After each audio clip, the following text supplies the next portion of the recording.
Hello guys, আমি কিছুদিন আগে গিয়েছিলাম আমার স্টেটের বাইরে, অন্য স্টেটে। তো সেখানে গেলে যে পাহাড়ের ওপরে যেসব রীতিনীতি থাকে, যে এই ড্রেস পরলে দেখতে ভালো লাগে, বা তারপরে আমরা ড্রেস পরে ঘুরলাম। তারপরে আমি আমার হাজব্যান্ড দুজন মিলে 1 কাপ করে কফি খেলাম। খাওয়ার পরে আমরা যে ঘুরতে বেরিয়েছি, শীত মানে কাকে বলে ওখানে, কনকনে শীত।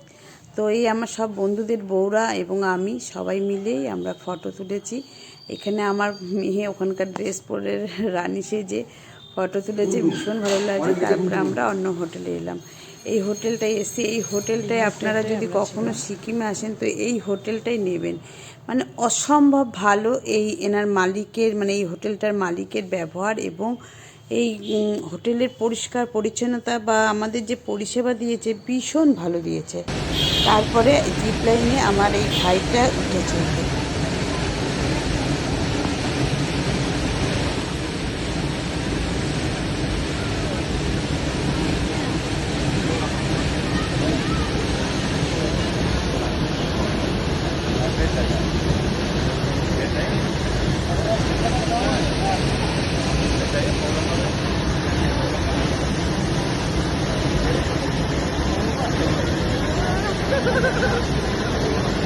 এইদিকে দেখো।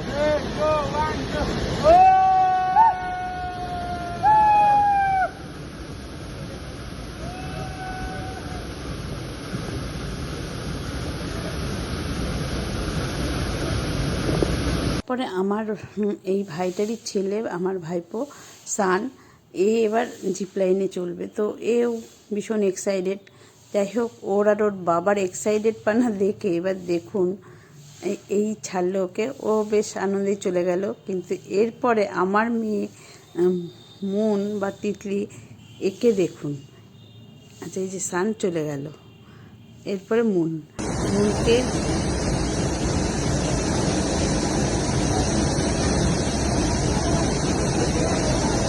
डाटा नहीं है, डरने से कुछ नहीं है, डरना नहीं है।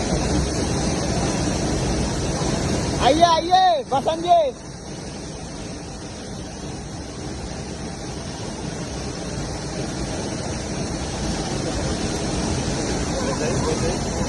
डरना नहीं है, आग बंद कीजिए। जय श्री राम। इसको नहीं पकड़ना, लेकिन দৌড়ে থাকো, কিছু হবে না। जिंदगी ना मिलेगी दोबारा। चाहिए জয় বজরঙ্গবলী।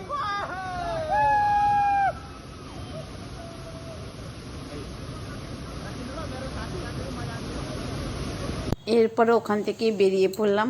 আমার হাজব্যান্ড আমাকে নিয়ে বেরিয়ে পড়লো, চলো এবার একটু ঘুরতে যাই, এবার পাহাড়ে উঠবো। তো ওঠার আগেই এতটাই ওখানে বৃষ্টি হয়েছে যে সারাটা রাস্তায় এতটাই জল। তারপরে তো বেরিয়ে